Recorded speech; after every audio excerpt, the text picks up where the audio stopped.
भगवान स्वयं माँ के लिए कितना रोते थे। चित्रकूट में शाम को दिन छिपता था तो प्रभु रोने लगते थे। जानकी जी ने कहा, प्रभु मैं रोज देखती हूँ, दोनों समय मिलते दिन छिपता है, आप रोते बहुत है। दोनों समय मिले रोना अच्छा नहीं माना जाता, ऐसे हमारा समाज की एक ऐसी धारणा है।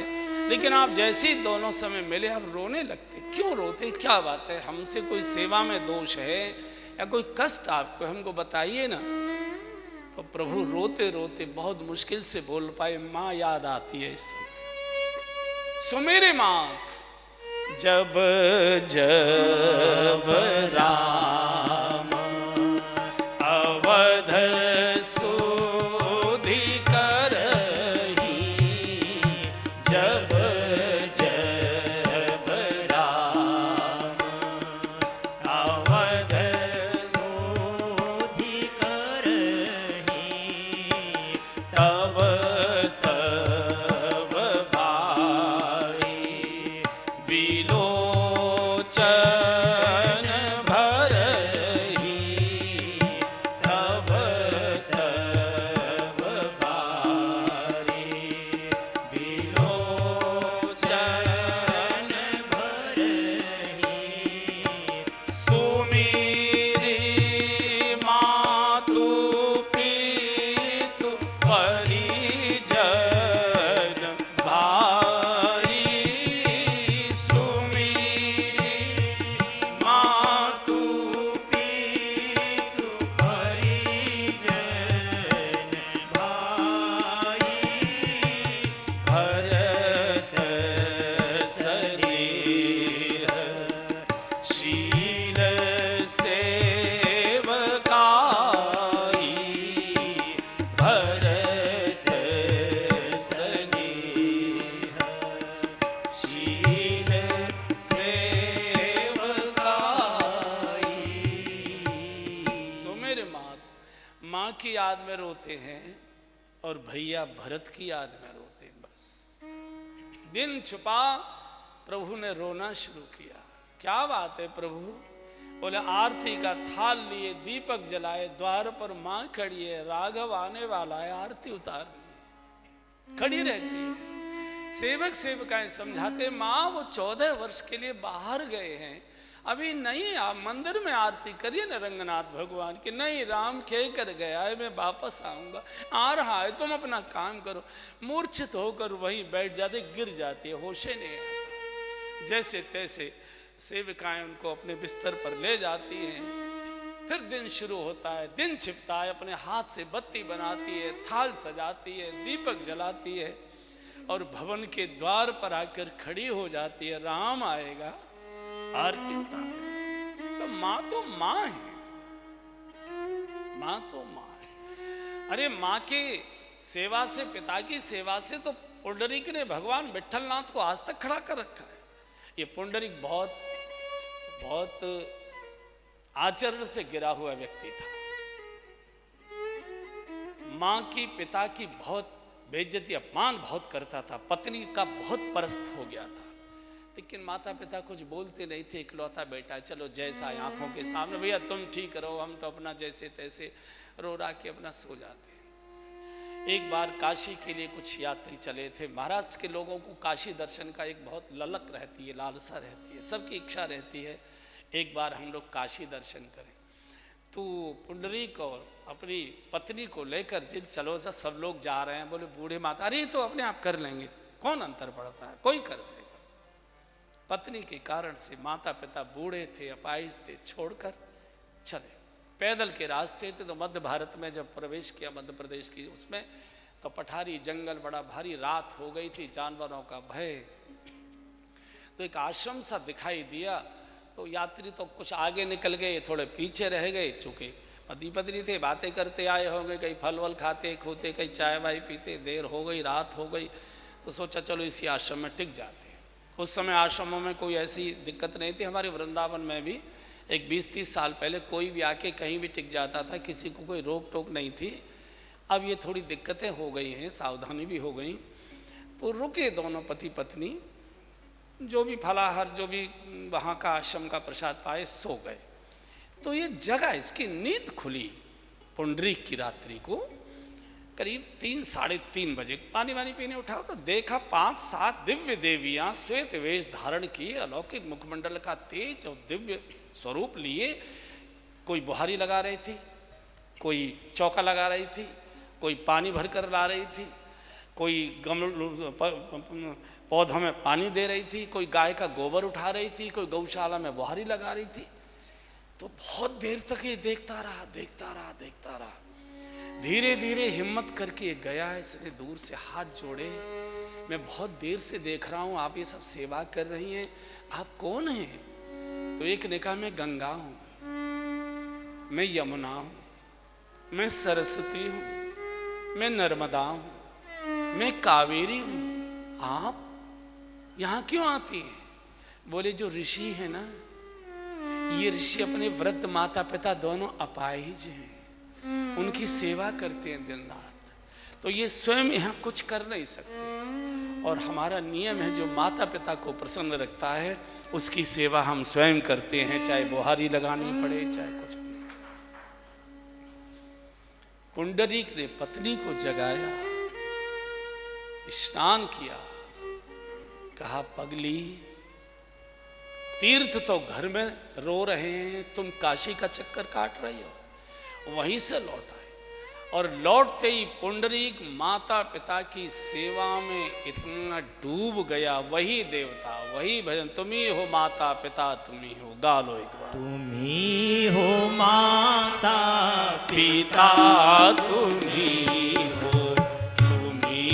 हो बंधु सखा,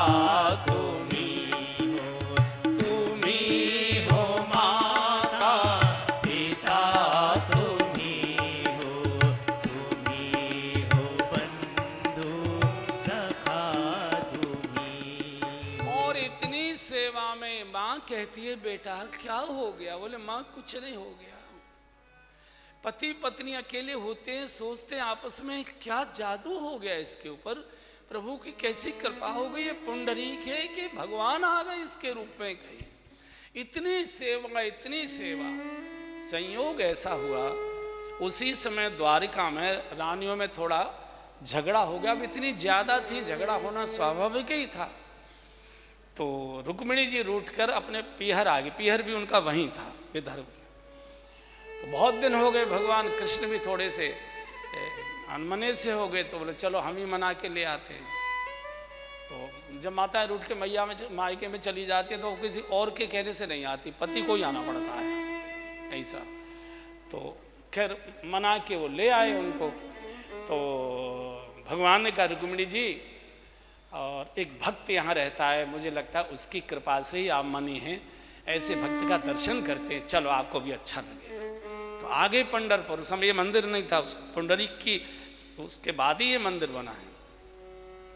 तो भगवान, शाम का समय था, दिन छिप गया था, किवाड़ बंद थी, तो ये पिताजी की सेवा कर रहा था, वो माता जी की सेवा कर रहा था, फिर पिताजी की सेवा में जाना। तो इन्होंने कुंडली खटखटाई, भगवान कौन है? बोले मैं द्वारिकाधीश। आप कैसे पधारे महाराज? बोले तुमको दर्शन देने आया हूँ, आओ, फिर हमको जाना है। बोले अभी तो मेरे पास समय नहीं है, मैं अभी पिताजी की सेवा में हूँ, फिर माँ की सेवा करूँगा, फिर उनको सुलाऊँगा, उसके बाद ही मैं आ पाऊँगा। बोले अरे हमारे दर्शन के लिए ऋषि मुनि देवती देवता तरसते हैं, मैं खुद दर्शन देने आया हूँ। बोले महाराज मैंने तो याद किया नहीं आपको कोई, आप इधर से निकले होंगे, लेकिन मैं दर्शन करूंगा, पर मैं अपने माता पिता की पूरी जब तक सेवा न करूं तब तक मैं आ नहीं सकूंगा, क्षमा करें। तो हम कब तक खड़े रहें?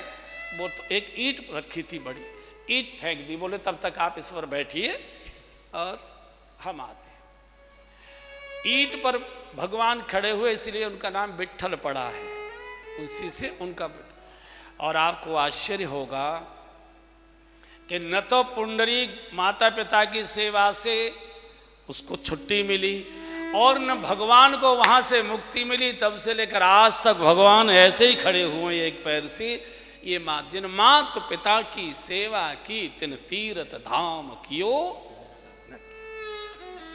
देखो मरने के बाद माँ याद आती है, बहुत याद आती है, व्यक्ति फिर बहुत रोता है। मैंने बोला भाग्यशाली की माँ देर तक जीवित रहती है, उसे कुछ नहीं चाहिए। तुम कितने बड़े हो गए, कितने पैसे वाले हो गए, कितना बड़ा पद तुम्हारे पास, माँ को कोई लेना देना नहीं। माँ चाहती है थोड़ी देर 2 मिनट मेरे पास बैठ जाए बेटा, बस बात खत्म।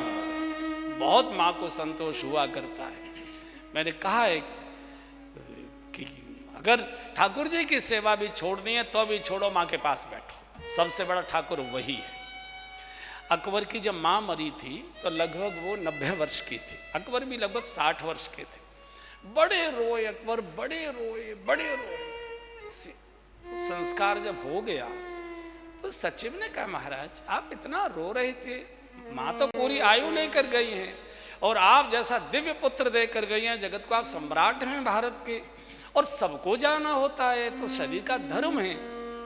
अकबर बोले कि मैं नहीं जानता हूँ इस बात को जो तुम मुझे बता रहे हो कि सबको जाना होता है, ये क्या मैं नहीं जानता हूँ? पूछा फिर आप इतना रो क्यों रहे थे? मैं इसलिए नहीं रो रहा था कि मेरी माँ मर गई है। बोले तो? बोले मैं इसलिए रो रहा था कि बादशाह कहने वाले, शहंशाह कहने वाले तो दुनिया में लाखों लोग रह गए, लेकिन अक्कू कहकर प्यार से बुलाने वाला कोई नहीं बचा, वही थी जब अक्कू कहकर। बेटा कितना भी बड़ा होगा तो अभी माँ लल्ला कह के ही पुकारती है, वो नहीं जानती तुम कितने बड़े हो गए। भगवान श्री कृष्ण द्वारिका की घटना है। कई बार आंगन में बैठा करते थे तो यहाँ की ब्रज की चर्चा चल जाती थी। जब यशोदा जी की चर्चा चलती थी तो भगवान रोने लगते थे। एक दिन रुक्मिणी जी ने कहा भगवान हम इतनी गुणवान हैं, रूपवान हैं, इतनी सेवा अधिक सब करती हैं, आप कभी आप हमारे अपने मुख से हमारी कभी प्रशंसा के 2 शब्द नहीं बोले। और गांव की बिल्कुल बिना पढ़ी लिखी बुढ़िया जब भी चर्चा आती है आप रोने लग जाते हैं, ऐसा उसके अंदर क्या गुण है जो आपको रुलाता है? भगवान ने सोचा कि इस समय अगर मैं तर्क से समझाऊंगा तो पढ़ी लिखी हैं, तर्क से तर्क काट देंगे, अनुभव से समझाना चाहिए। बात आई गई हो गई। बहुत दिनों के बाद एक दिन भगवान सोकर जगह आंगन में बैठे थे, बाकी भी रानियां बैठी थी। तो भगवान ने कहा रुक्मिणी जी रात हमको दूध नहीं पिलाया गया, हम बिना दूध पिए सो गए। रुक्मिणी जी ने कहा भगवान मैं दूध का गिलास लेकर तो गई थी आपके कक्ष में, लेकिन मैंने देखा बहुत गहरी नींद में सो रहे थे, तो मैंने जगाना उचित नहीं समझा, क्योंकि बहुत गहरी नींद थी आपकी, इसलिए मैं दूध के गिलास को वापस लौटा लाई। भगवान ने कहा रुक्मिणी जी आप में और मेरी यशोदा माँ में बस यही अंतर है। आप सोता देखकर दूध लौटाकर वापस लौट गई, मेरी यशोदा माँ होती दूध लेकर पूरी रात मेरी पाटी पकड़कर बैठकर इंतजार करती, लाला जब जागेगा तब उसे दूध पिलाओ। ये माँ है। सारा घर भोजन कर लेता है, माँ दरवाजे की ओर देखती है, भैया नहीं आया, लाला नहीं आया, लल्ला नहीं आया। घर के लोग कहते हैं वो कब तक इंतजार करोगी उसका, कुछ समय से आए, बोले तुम करो अपना काम करो। उसको लगता है मेरा बालक भूखा घूम रहा है, माँ के मुंह में रोटी जाएगी। इसलिए जब उद्धव को भेजा है भगवान ने, उद्धव से कहा कि उद्धव बाकी सबको ज्ञान की बात बोलना, जब मेरी मैया से तुम मिलोगे ना केवल एक ही बात कहना, माँ तेरे बिना कन्हैया का पेट नहीं भरता, तेरा लाला भूखा रहता है। बहुत सुंदर पद है, हमारे राम स्वरूप जी गाया करते थे। मैया को सुनैयो भैया मैया को सुनैयो, तेरो लाला दुख पावे, मैया को सुनैयो भैया मैया को सुनैयो, तेरो लाला दुख पावे, मैया को सुनैयो भैया मैया को सुनैयो। अरे कोई न मुख धो